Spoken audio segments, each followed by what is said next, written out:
We have the coach ready, and he's ready for your questions. We'll start in the right on the back row. Dan Peck, ESPN 106.7 in Auburn. Coach, Oklahoma's first road game as an SEC team will be in Jordan-Hare Stadium in Auburn at the end of September. First time Oklahoma has ever been to Auburn. The two previous meetings were in bowl games. You're familiar with Auburn from your time both at Oklahoma and Clemson. Out of curiosity, just your understanding of the Auburn program and your relationship with Hugh Freeze as you guys square off at the end of September. Yeah, well, they're going to be ready. I know that. I'm talking about the fans, the pageantry, pregame, during the game. They've got a wonderful atmosphere, tough, challenging, loud. And Coach Freeze, and he's put together an outstanding staff. I've always watched them. I'm always studying offenses. When I watch a game, I'm watching the offense.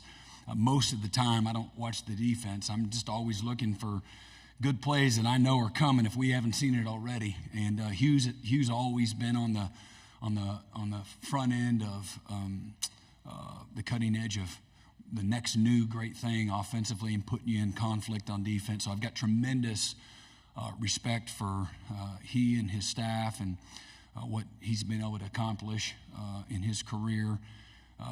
We were in Turks and Caicos until I saw him at the SEC meetings. We were in Turks and Caicos with our families a summer or two ago, and we found out that we were down there together. And so we had a quick chat. But great people, good man, and fantastic coach. And Auburn's going to be a real challenge, on the road.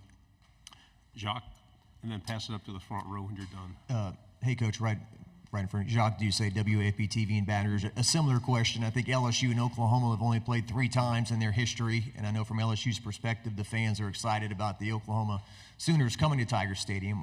What are your thoughts on that venue and these two teams getting together? I'm trying not to get ahead of myself. We certainly know that's on the schedule, and we understand. I've heard it from any coach that's coached in the Southeastern Conference. They talk about playing in Baton Rouge and at any time, let alone a night game, and the challenge of that, the difficulties of that, very real. And so something that's, again, for our players, we want to, as a program, we want to go to those venues. We want to be on the biggest stage in the biggest game. So we don't shy away from that as a program, something that we know is going to be tough and challenging, but glad that that's on the schedule. That's hopefully, I know it's going to bring out the best in our guys, and I'm sure it will for them as well, and it'll be a great game for college football. Left side on the aisle, then pass it to the gentleman behind you. Hi, Brent. Bradley Davis with WAPT Sports in Jackson. Good to meet you. So first off, Jackson Dart was saying yesterday that he almost chose OU over Ole Miss, and I know you're going to see him this year. I believe that was your first year taking over. So first, just your thoughts on Dart and also what Mississippi State's getting with Jeff Lebby. Yeah, Jackson is an unbelievable young guy, one of the best competitors that I've seen at quarterback, incredibly talented. He's a guy's guy, likes to have fun, great instincts, great talent. He's an amazing family. It's no surprise to me that he's had the success that he's had. I wish he wasn't on the schedule. No, but he plays, you all have watched him. I'm preaching to the choir, but he plays with the guts and the toughness that you want every player in your program to play with. But he lets it all out, plays it again, got a little swag to him, which I love. And he brings out the best in people. You can see that, when you watch them play. And then what'd you say about Jeff? Yeah, again, Jeff is known him since he was a player. Well, recruited him at Oklahoma. Again, comes from a coaching family. He's like a pig in the mud when it comes into getting into the coach's locker room or out on the field in the middle of the huddle. He brings out the best in everybody. A really tough, demanding, positive demeanor to him.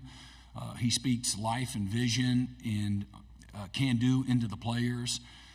He's a thinker. He knows how to respond when things aren't going well. He handles adverse situations really, really well. He's just a strong man, great husband, great father, great people. He's got a fantastic staff, and he'll fit in really, really well in Starkville. He's a West Texas kid and fit in really well in that passionate community. And then Zach Selman, they have a long-standing history and relationship that will benefit the program in the locker room and the staff, the university, because of that relationship. They really will see eye to eye from the get-go.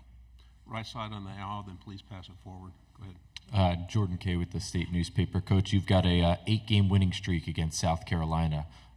What's it going to be like to face them wearing different colors? And, will you call Coach Swinney after that and, kind of share the game plan a little bit? Well, I'm not looking forward to seeing Shane again in that manner, because I'm a people person, and I don't like facing people that I know and I like. I really don't. Because I know the byproduct of it, man. But it is what it is. But you're asking me how I really feel. Shane's done a great job, and I know they had some adversity last year and started off the season in a tough way and finished really well. I think that they're undervalued as a team. I've really looked at them hard, looked at their roster, looked at how they played throughout the year. They played their best football at the end of the year.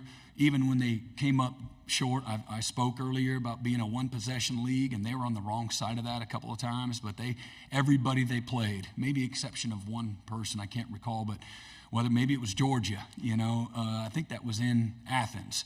And they're going toe to toe for a good part of that game, and their defense. I know the final numbers don't look great, but I think it was something right around 300 yards of defense. Maybe their last 6 games that they gave up, maybe a little less than 300 yards and 20 points or less. They had an outstanding back half of their season.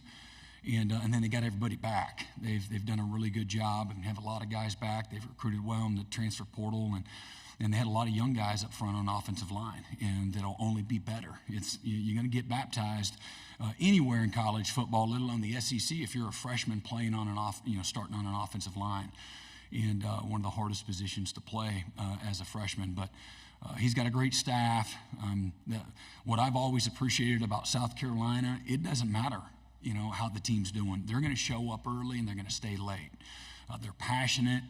I had a friend that coached for Lou Holtz at South Carolina years ago while I was still at Oklahoma, and I had no idea what South Carolina and Clemson was all about. And now that I spent a decade in that state, there's only, give or take, I don't know, I think it's 5 million people in the whole state, and they're going to have on 2 ends of the state, upstate and down in the low state, 2 programs on any given Saturday. Their stadiums have 80,000 plus people, and they are loud both places. So that's really cool. As a lover of college football and the pageantry, the hate of the rivalries, and then really kind of having a bird's eye view. I've been kind of watching, over the fence what has taken place at that program, whether that was with Coach Spurrier, Coach Muschamp, I forget his name, the offensive line coach, great coach that they just hired back from Georgia State, leaves the head job, and Sean Elliott, great coach, tough guy, and then now Shane and what he's been able to do to galvanize that fan base, and they're recruiting really, really well right now as well. But they have a lot. If you haven't been to South Carolina, they've got it's a really neat, community as the state capital there, and really nice facilities, real commitment to the excellence that I spoke about earlier. But big fan of, Shane as a coach and human being, great people. Third row on the aisle, then pass it to your right. Rick Henry, WSTV, Columbia. Coach, are you surprised that in all the years that Oklahoma and South Carolina have been playing football, that this season is going to be their first meeting ever? Yeah, and again, there's, both, Oklahoma's been to a whole lot of bowl games and has really traveled around the country in some of their non-conference schedules through the year. So, yeah, it is a little bit of a surprise. We have had some matchups with the SEC and some of the bowl games, but that one hasn't happened yet. It would be really great. We could all get our popcorn if Coach Spurrier and Coach Stoops were two good friends, if they were going at it as the head coaches of those programs. Front row on the right. Eric Bailey of Tulsa World. Kirby Smart, for all the success this morning, said any road win in the SEC is a huge win. Can you talk about just playing on the road this year, the expectations for Oklahoma? And I know every win for you guys the past 2 years, with you as a coach, has been tough. Just talk about the mentality of going on the road in the SEC in year one. Yeah, again, everything's hard. Everything, the windows that you throw through are hard. The gaps that you run through are small. There's length, there's physicality, there's depth, there's speed, there's precision, and then you go experience what a road game brings to you. Again, you're not looking at half-field stadiums. You're looking at the best of the best. They're bringing it, and they understand the value of creating an intimidating, loud, difficult environment in order to operate in. And so, but it's a great opportunity is how I look at it. And but absolutely, I mean they're all hard. I'm 16-10 as a head coach. I think 7 of the 10 losses have been by one score. The eighth loss was our bowl game where we had 6 turnovers. We still had a chance to win it late in the game. That's probably been the hardest thing that I've had to go through as a head coach through 2.5 years, is enduring that. I learned a lot from it, and but I want to be on the right side of those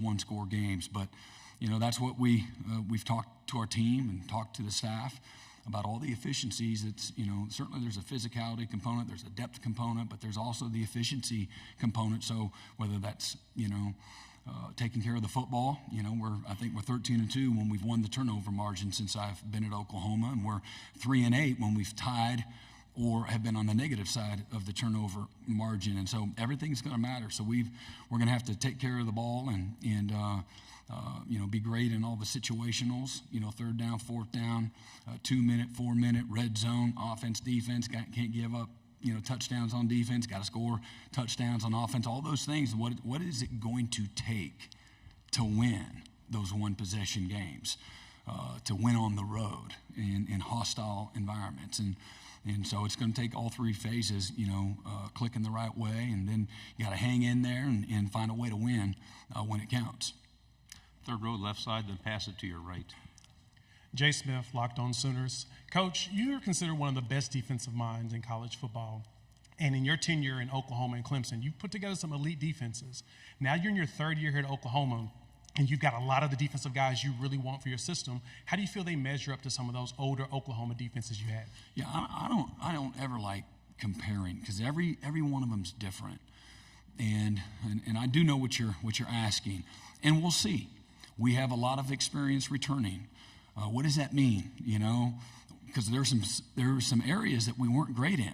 So sometimes that frightens you. Oh, those guys are coming back. And I say that, tongue in cheek, but just because we have all this experience coming back doesn't mean that we're going to, be an elite defense. And so we got a lot of work to do, a long ways to go. And, as we've built this, we try to do it with having foresight and understanding, okay, we got Kip Lewis and he's a freshman. Okay, what does that look like in 2 or 3 years from now?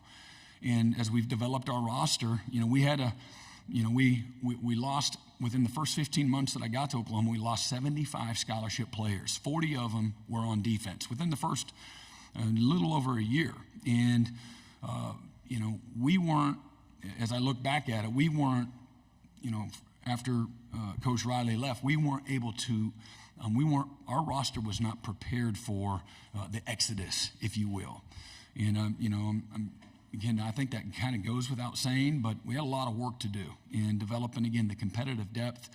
And so we went from, guys trying to widen the plate the first year to compliance in year 2. And now I see, a group of young men in that locker room that understand deeply, highly invested young men. And this is not just defense, it's every part of our program. That these guys they understand the value system. they value it every bit as much as the coaches. And so when I think about, what our potential is and, what we're capable of, that gets me excited because of the right people on the bus. You got them on the right seat. And again, as we continue to build, we're getting ready to sign what I feel like is one hell of a class in 2025 and hitting on all the areas that we need to hit on to be successful.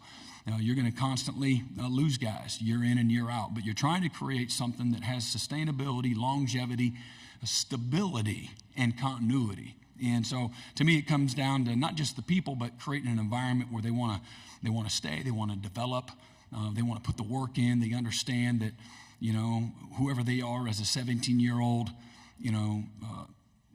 a freshman, they're going to look a hell of a lot different when they're 21, 22 years old. And so from that standpoint, we have several guys I mentioned earlier. We have 52 scholarship freshmen and sophomores. So we're still a young team, and winning 10 games and having a chance to win the other 2 games on the last play of the game in the regular season a year ago. We also did that with a roster that, had some of the most reps in all of college football with freshmen. I think we had over 4,300 reps with our freshmen. So we have this unique blend of experience and youth. And for me, if guys keep their head down, stick to it, stay committed, and that's going to be the key to this defensive unit that you asked, their commitment's got to be greater than their potential. And if that is, we're going to have a chance to be, a really good unit, but we're going to be challenged, and it's going to be really hard. And so I'm like, we'll see, check back in, December on, who we're going to be. Ultimately, our identity is going to be defined through the work that we do and through the season that we endure. And there are going to be a lot of challenges along the way. And that's what I know. And talking to Coach Saban several weeks ago in just casual conversation, the ability to sustain emotionally and physically the grind of a season is what the challenge of the SEC is going to bring. And I thought a year ago we lost through 7 weeks. We were the number 1 team in the country in turnover margin. Big win against Texas, and I don't know what we were ranked, somewhere probably in the top 10. And I didn't feel like we handled success very well in any way, starting with me. And, and I think that's easy to say. We lost 2 one-score games on the road against good teams, and we had 6 turnovers in 2 games. We led the nation going into those games, with not turning the ball over, and we didn't take care of the ball, and this game will punish you, when you do that, and all the little things matter. So, for me and the defense, I think the challenge is, who can we be in December? Thank you very much, Coach. Appreciate your time. All right. Appreciate it. Thanks.